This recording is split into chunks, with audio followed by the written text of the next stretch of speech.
Ladies and gentlemen, I am following three major news stories, and I think it might be in your best interest to follow them too.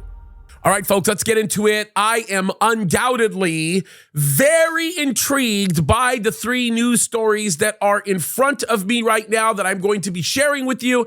And I think that they have a considerable amount of biblical relevance. Now, I want to say this right off the bat because there are two passages I'm going to read from.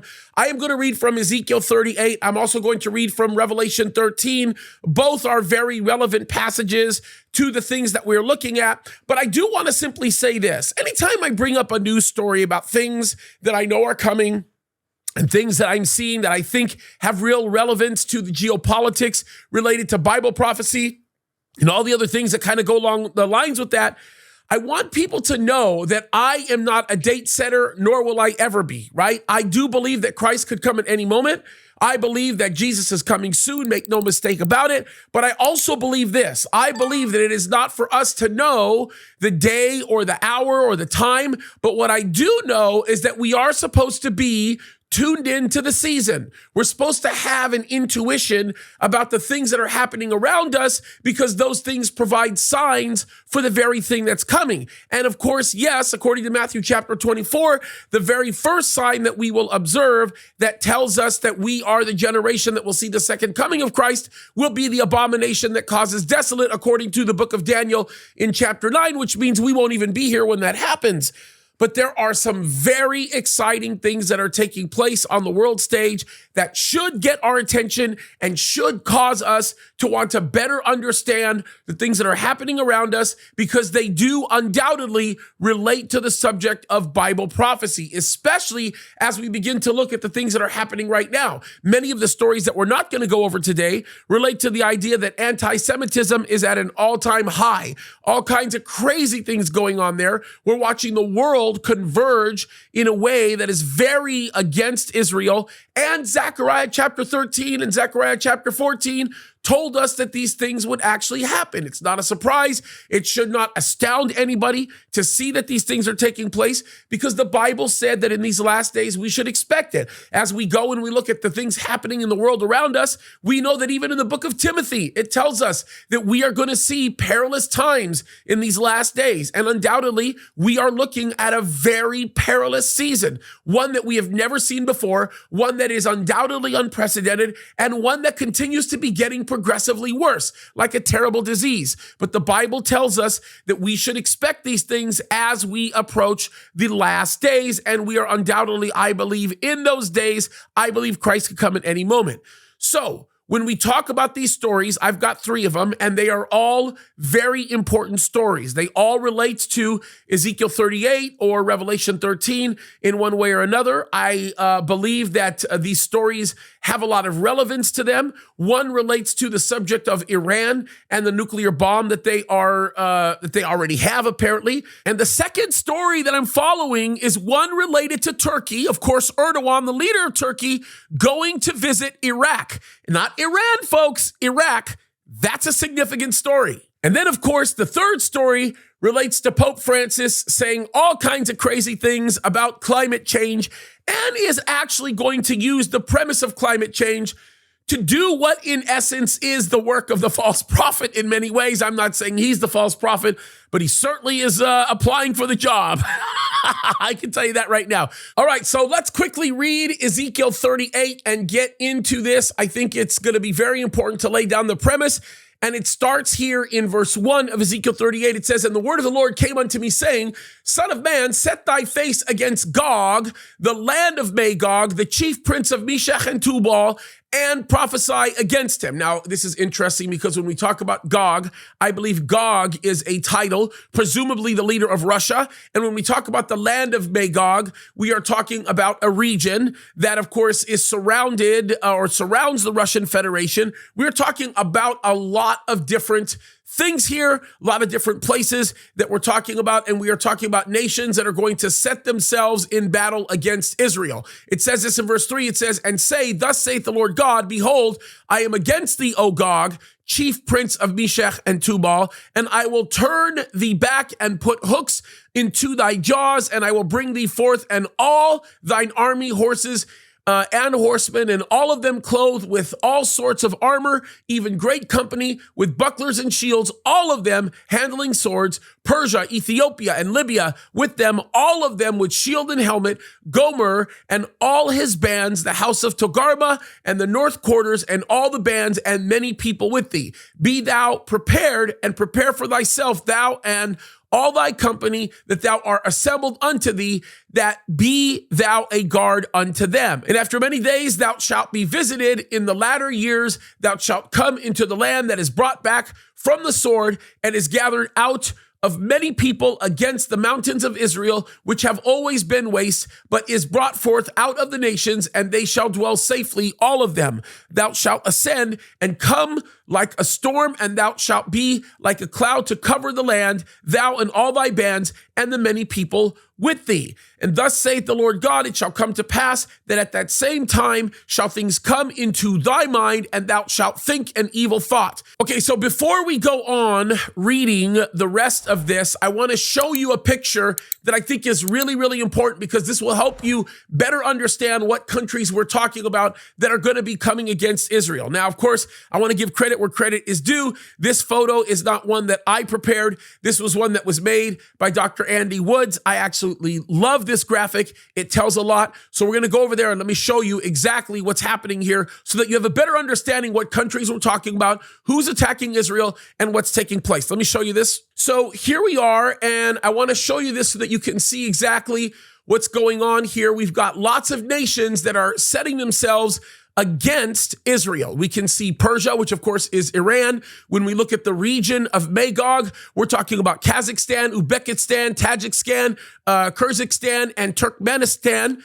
You've got Russia. That's a mouthful, by the way, to pronounce. You've got Russia. You've got Meshech, Tubal, Gomer, Togarma, which of course is Turkey. You've got Put, which of course is Libya. You've got Cush, which is Sudan. And of course, we can even go further south and we can look at Ethiopia. And of course, there are many other nations that set themselves against Israel, or regions within these nations that set themselves against Israel. And it's really good to understand what we're dealing with here. And this map provides for you a really, really good picture of what to expect in this battle. And it is very important that you understand this and know what's going to happen with this battle that we read about in Ezekiel 38. Now, it goes on to say in verse 11, and thou shalt say, I will go up to a land, notice this, of unwalled villages. I will go to them that are at rest, that dwell safely, all of them dwelling without walls and having neither bars nor gates.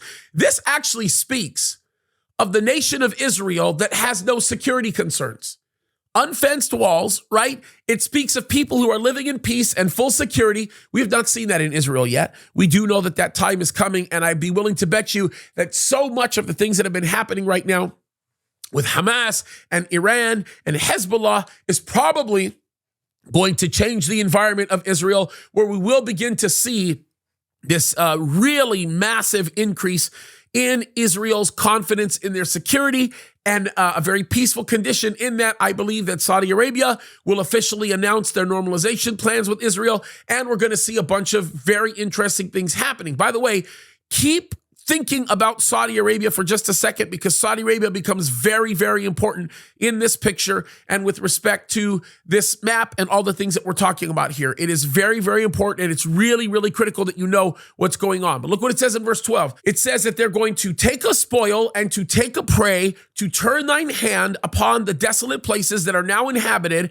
and upon the people that are gathered out of the nations, which have gotten cattle and goods, and that dwell in the midst of the land. Sheba and Dedan, and all the merchants of Tarshish, with all the young lions thereof, shall say unto thee, art thou come to take spoil? Hast thou gathered thy company to take a prey, to carry away silver and gold, to take away cattle and goods, and take a great spoil? Therefore, son of man, prophesy, say unto Gog, thus saith the Lord God, in that day when my people of Israel dwelleth safely, thou shalt not know it, And thou shalt come from thy place out of the north parts, thou and thy people with thee, all of them riding upon horses, a great company and a mighty army. And thou shalt come up against my people of Israel as a cloud to cover the land. It shall be in the latter days, and I will bring thee against my land, that the heathen may know me, when I shall be sanctified in thee, O Gog, before their eyes. And thus saith the Lord God, art thou he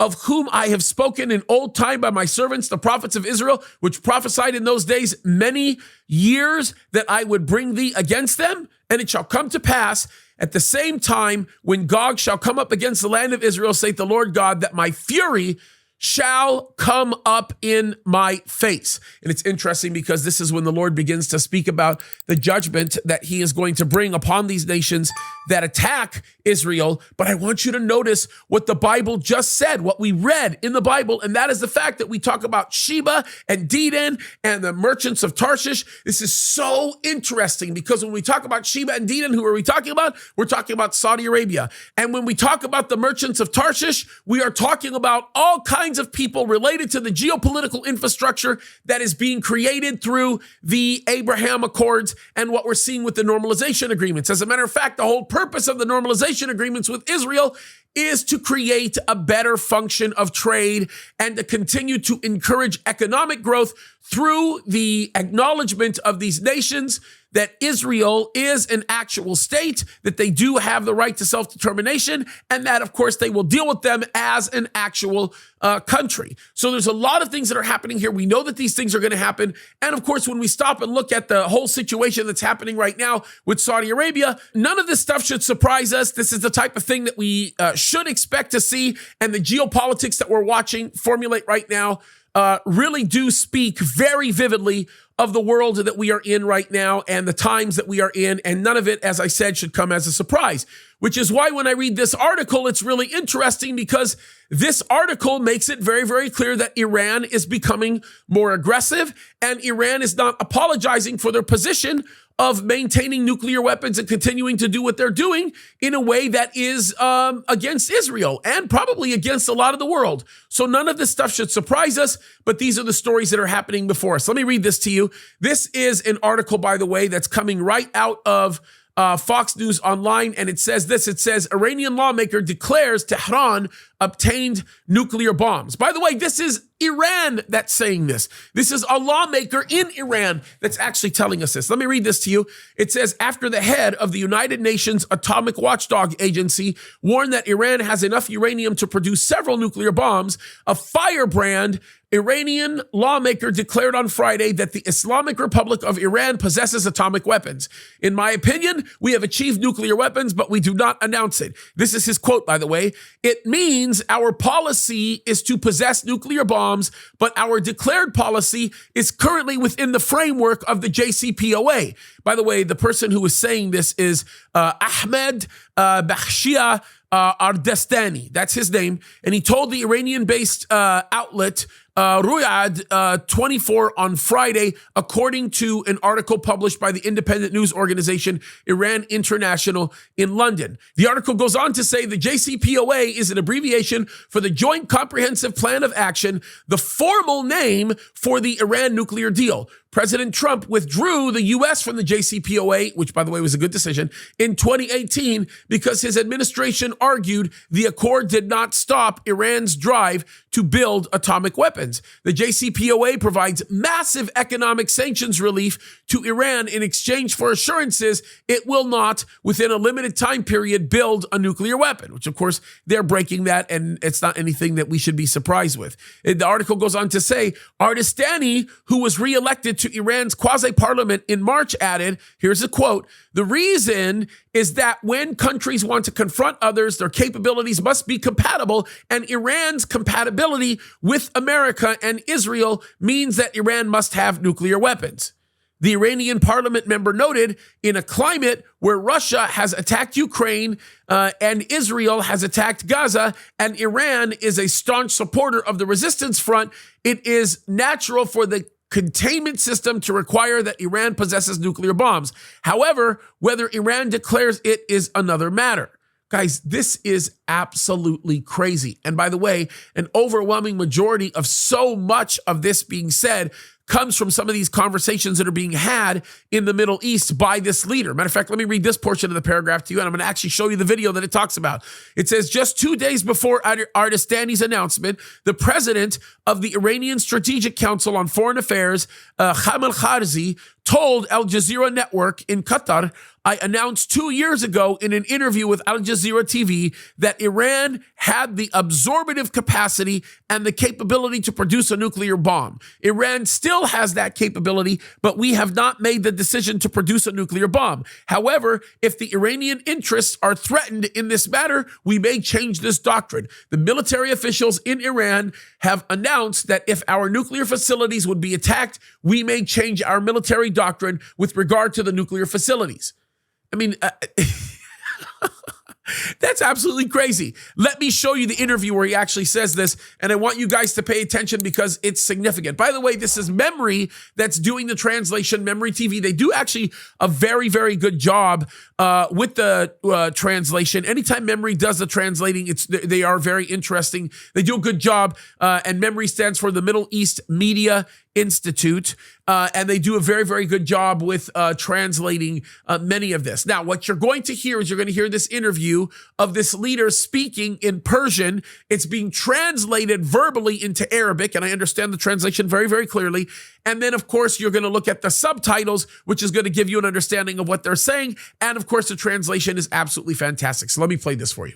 أي دعم يمكن أن نقدمه إيران قدمت ذلك لحماس إذا كان ذلك إذا كانت هناك إمكانية لإرسال السلاح اليوم نحن لن نتردد في ذلك لكن الطرق مسدودة اليوم لأن ندعم حماس في هذا المجال أكثر من هذا. سياستنا هي عدم توسعة رقعة هذه الحرب إلا إذا أرادت إسرائيل أن تضر بالمصالح الإيرانية كما حصل في الهجوم الإسرائيلي على السفارة أو القنصلية الإيرانية ونحن كان ردنا واضحا وصريحا وجادا. إذن هذا هو ثابت من ثوابت السياسة الإيرانية أنها لن تكون طرفا في هذه الحرب بين المقاومة الفلسطينية من جانب والاحتلال الإسرائيلي من جانب آخر. Isn't it amazing how they refer to these terrorist attacks by Palestinians as the Palestinian resistance? It's just kind of interesting, right? Okay, let's go back to the pause before he answers this question so you can get some context. It's staggering. It's just unbelievable. هذه هي حرب الفلسطينيين ونحن واجبنا أن ندعم الفلسطينيين. نحن ليس لدينا حضور في الميدان العسكري. نعم. هذا ما كنت أقصده. لن يكون لكم حضور عسكري. لن تحارب إيران من أجل الفلسطينيين أو من أجل المقاومة. أنتم ترون أن هذه حرب الفلسطينيين وحرب المقاومة الفلسطينية. لكننا نقدم أي دعم يمكننا أن نقدمه. لن نتردد في تقديم الدعم لمحور المقاومة ولا سيما في الحرب الجارية في غزة. إنني أعلنت قبل 2 في حواري مع الجزيرة أن إيران لها الطاقة الاستيعابية ولها الإمكانية لإنتاج القنبلة النووية وما زالت إيران لها هذه القدرة لكنه ليس لنا القرار لإنتاج القنبلة النووية. لكن إذا تم تهديد المصالح الإيرانية بهذا الشكل نحن يمكن أن نغير هذه العقيدة. والمسؤولون العسكريون في إيران أعلنوا ذلك أنه لو تم مهاجمة المنشآت النووية ربما نغير في عقيدتنا العسكرية بما يرتبط بالمنشآت النووية. It's pretty crazy when you think about it, right? Like you look at the things that this guy is saying, and he has absolutely no problem speaking of these things. He has no problem saying anything. And again, you have to understand, Iran hates Israel. And of course, they hate the United States of America. Like, this is really important. Like, we have to remember this, right? So when they talk about this idea of the development of nuclear weapons and so on and so forth, look, they have the capability. They are very close to developing it if they don't already have it. And when we read through Ezekiel 38, we know Iran is going to be one of the attackers of Israel. And so none of this should be a shock. So that brings us to our second story. And we start going to the region of Iraq. Yes, we're talking about Babylon. And the title of this story is Erdogan's historic visit to Iraq prioritizes economy over politics. Now, this is really interesting. I do want to say this before I read the article. It is really, really of particular interest to all of us that this meeting is happening, by the way, in Baghdad, and that Erdogan is having this meeting because this is on the heels of Erdogan basically saying that he's terminating all trade relations with Israel. Now, he's shooting himself in the foot because the reality of it is, as Saudi Arabia normalizes with Israel, it's going to create a significant problem for Turkey because Turkey is going to heavily rely upon the land bridge issues that are created for trade pathways in order to be able to change the way that things are coming from other parts of the world. So Turkey, if they want to be a beneficiary of the new infrastructure that's being created, specifically the one where they bypass the Suez Canal and create a new gateway into the Mediterranean, Turkey is going to really, really be interested in this, especially when it comes to exports to countries that are east of them and not west, right? So,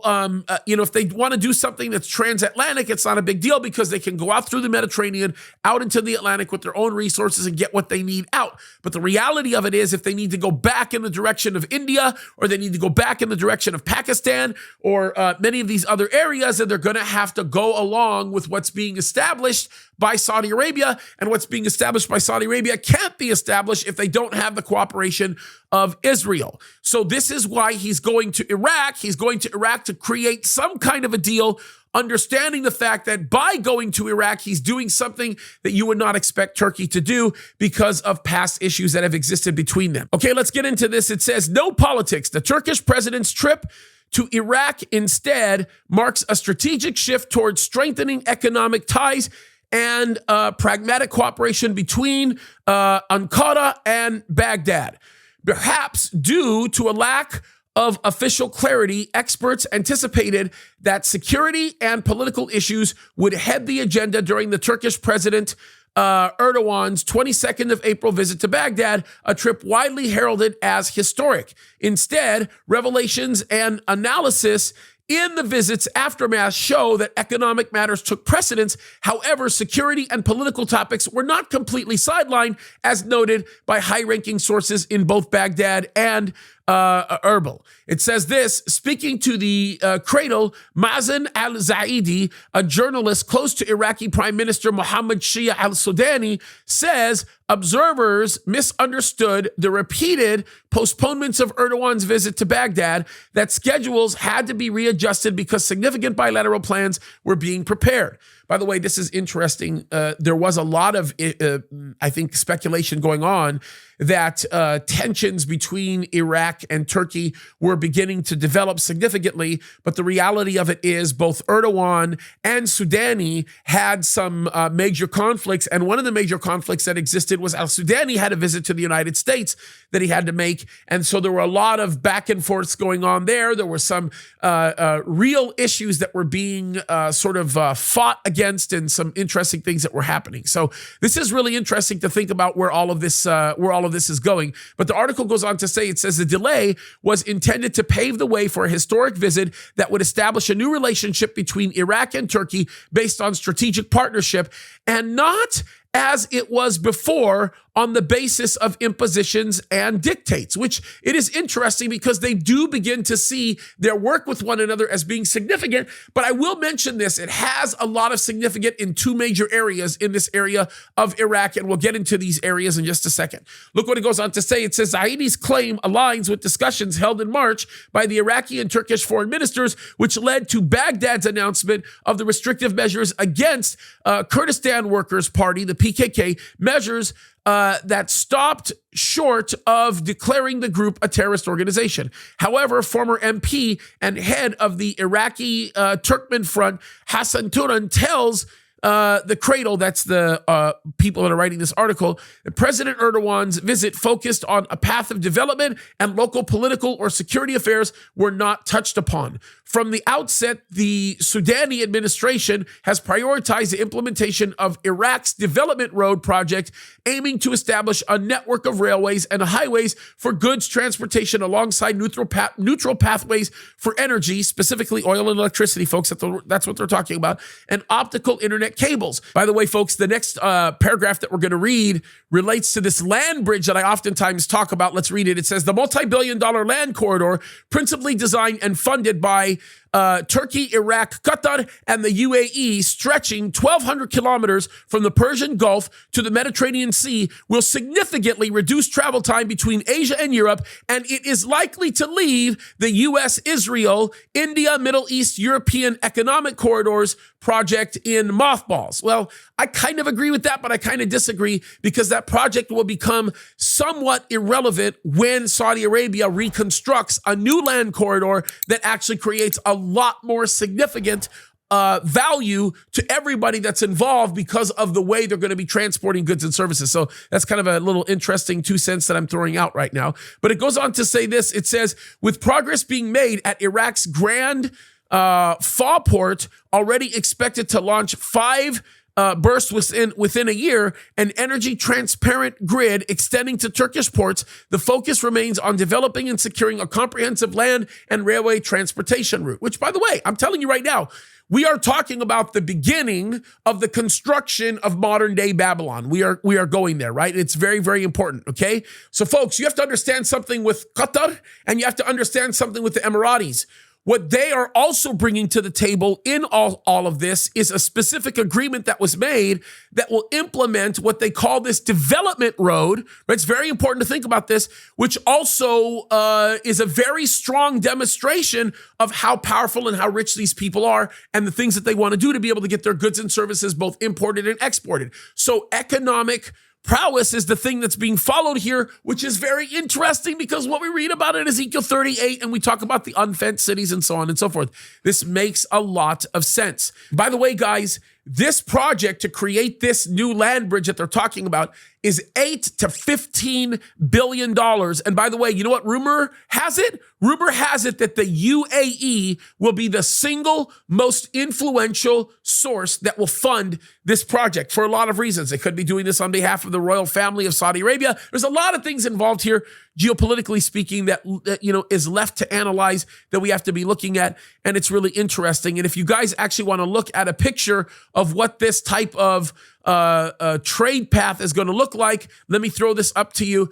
And it came with this article, and you should just see this really, really quickly, because it gives you a pretty good example of what they would be doing in order to build this direct pathway from the Persian Gulf into Turkey and Syria and through into potentially what could become a more unilateral or multilateral agreement with Jordan, right? Some interesting stuff that goes on here, but all of this is very, very doable, and it's going to be expensive, but they're talking about doing it. And by the way, just understand this, right?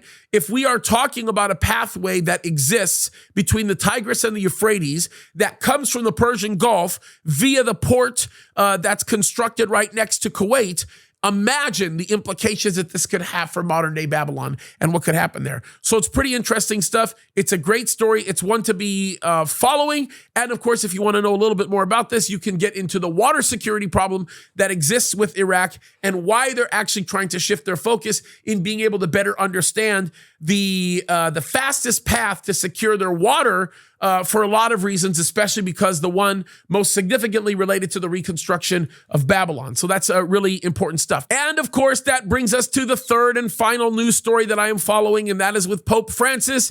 This relates to Revelation 13, which I will read a portion of after we go through this article. It says this: Pope Francis, world nearing breaking point from climate change. All right, let's start this article. It says, climate change has brought the world to the breaking point. This is the assertion of Pope Francis in his introduction to a 3-day climate summit to be held in the Vatican in May. The article goes on to say, a firm believer in the climate crisis, the pontiff wrote that he has heartfelt concerns, that's his quote, for, quote, our suffering planet, contending that the world in which we live is collapsing because of humanity's failure to adequately address the crisis. I just can't. Let me go on to read it. It goes on to say, it is indisputable that the impact of climate change will increasingly prejudice the lives and families of many persons, he contends, adding that its effects are already felt in areas of healthcare, sources of employment, access to resources, housing, forced migrations, et cetera, et cetera, et cetera. By the way, these are all terms that are going to be used to justify things like abortion, to be used to justify a very strong stance against Israel and so on and so forth. I promise you that's where this is going. He goes on to say this in the article. It says, citing the bishops of the United States, the Pope asserts that climate change is one of the principal challenges facing society and the global community, and its effects are, quote, borne by the most vulnerable people, whether at home or around the world. Watch this, folks. It's coming. Let me read this paragraph to you. It says, indeed, San Diego Bishop Robert W. McElroy, whom Pope Francis elevated to the rank of cardinal in 2022, has argued that while abortion is a great evil, the long-term death toll from unchecked climate change is larger and threatens the very future of humanity. Wait, hold on for a second. It threatens the very future of humanity. 3% of the childbearing population in this country are black women, yet they account for 50% of the abortions that are taking place in this country. And yes, the black race is dying off in the United States of America because of abortion, not climate change. Folks, let's just stop for a second and talk about this. If you talk about the problems of the world and the dangers that the world is facing, over 100 million babies have died. Not just in this country, I'm talking about all over the world. 100 million babies over the last 30 years. You don't think that's a problem? It's a much bigger problem than anything related to climate change. By the way, I believe in climate change. I think climate change is a big deal. I think global warming is a huge deal. Why? Because I know how the world is going to be destroyed. It's going to be destroyed by fire. I believe in it because God said he's going to destroy the world with fire. That's about as global warming gets. But look what the article goes on to say. It says both abortion and climate change are core life issues in the Catholic Church, McElroy has declared, but neither should be identified as preeminent. Wait, the abortion issue should not be identified as preeminent? See, this is how it starts. He's putting abortion on the same level as climate change, and pretty soon climate change will be on a higher level. Look at the quote here. This is crazy. Watch this quote. This is unbelievable. Curiously, Pope Francis had singled out the United States as particularly responsible for the climate emergency because of the irresponsible lifestyle of its citizens. Look what he says in this quote. If we consider that emissions per individual in the United States are about 2 times greater than those of individuals living in China and about 7 times greater than the average of the poorest countries, we can state that the broad change in the irresponsible lifestyle connected with the Western model would have a significant long-term impact. Folks, I don't know about you, but this is the Pope preparing himself to make people that are going to get raptured look like really, really bad people. See, I hope and I pray that the United States of America becomes inconsequential because a radical spiritual awakening takes place, and the spiritual awakening actually causes so many Americans to come to know the Lord that when the rapture takes place, the inconsequentiality of the United States will be as a result of it being vacated as a result of the rapture. But what the Pope is doing is the Pope is already preempting what I believe he knows is coming to create religious explanations for why people have been rejected from the world. Folks, I am telling you, when you start looking at the job of the false prophet in Revelation 13, it begins to make a lot of sense what is happening, right? It begins to tell us and give us a really good picture, right? This is really, really, really heavy stuff. Look at this, guys. I want you to see what it talks about with the beast, okay? Look what it says. This is verse 11 of Revelation chapter 13. It says, and I beheld another beast coming up out of the earth, And he had 2 horns like a lamb, and he spoke as a dragon. And he exerciseth all power of the first beast before him, and causeth the earth and them which dwell therein to worship the first beast, whose deadly wound was healed. And he doeth great wonders, so that he maketh fire come down from heaven and on earth in the sight of man. Sounds like somebody who is manipulating elements of the world, perhaps in the name of climate change. I don't know, but this guy has a real connection to the earth. So, someone like Pope Francis could very easily be a false prophet type, okay? It's pretty heavy, but it's interesting when you read this, right? And he doeth great wonders, so that he maketh fire come down from heaven and earth in the sight of man, and he deceiveth them that dwell on the earth by means of those miracles which he had power to do in the sight of the beast, saying to them that dwell on the earth that they should make an image to the beast which had the wound by a sword and did live. And he had power to give life unto the image of the beast, that the image of the beast should both speak and cause that as many as would not worship the image of the beast should be killed. And he causes all, both small and great, rich and poor, free and bond, to receive a mark on the right hand or on their foreheads, and that no man buy or sell save he that had the mark or the name of the beast or the number of his name. Here is wisdom. Let him that hath understanding count the number of the beast, for it is the number of man, and his number is 666. Folks, I got to tell you something. When this final Antichrist comes on the scene, he's not going to have a religious acclamation. He's not going to have an acclamation to fear God or the things of God. He's going to hate God. He seeks to replace God. But this false prophet, who many look at him and believe that he is a powerful religious leader, will cause everybody to bow down at the ground where the Antichrist sits in, and they are going to worship him, and his false prophet heart is going to lead so many astray. And the kind of behavior that we're seeing in the Pope today is indicative of the type of mindset that would leave these people astray. Folks, I want you to be mindful of this. I am not saying that the Pope is a false prophet. I am not making that statement, but what I am saying is that we are rapidly running into the world that we see coming. This should open up your eyes to understand that the world is conditioning itself to be calloused towards the things that we know are coming. This is not anything that is in the tribulation right now. This is not the false prophet. This is not the Antichrist, but these are things that lead us in the direction of being able to make those things palatable. It makes it a lot more palatable. I mean, think about it, folks. In Revelation chapter 14, the third angel actually tells everybody, don't take the mark, or you're going to die. And they still all gladly do it. What makes them want to do it? They're being conditioned. They're being brainwashed. This is the direction that they're going in. And folks, this is a dark world that we're living in. So I am saying, pay attention to these stories. I want to encourage you to use these stories as examples of areas that you should be paying attention to in other places, because they all bear significance and they all mean something, and they all bring us to the collective understanding of what is happening in the world that is in front of us. Folks, Christ could come at any moment. We need to be sober. We need to be vigilant. We need to be individuals who are watching, who are being mindful of the things that are around us, and understand we can't set dates. We can't tell anybody when Christ is going to come, but we know that the time is getting closer and we need to be ready for these things. That's why I'm looking at these stories, and there's many more like them, folks. Many, many more. But we need to keep our eyes open, and we need to make ourselves aware of what's going on. Why? Because Christ could come at any moment. God bless you guys. Keep fighting the good fight. Look up, be aware, be sober, be vigilant, and seek out the truth. Love you guys. God bless you.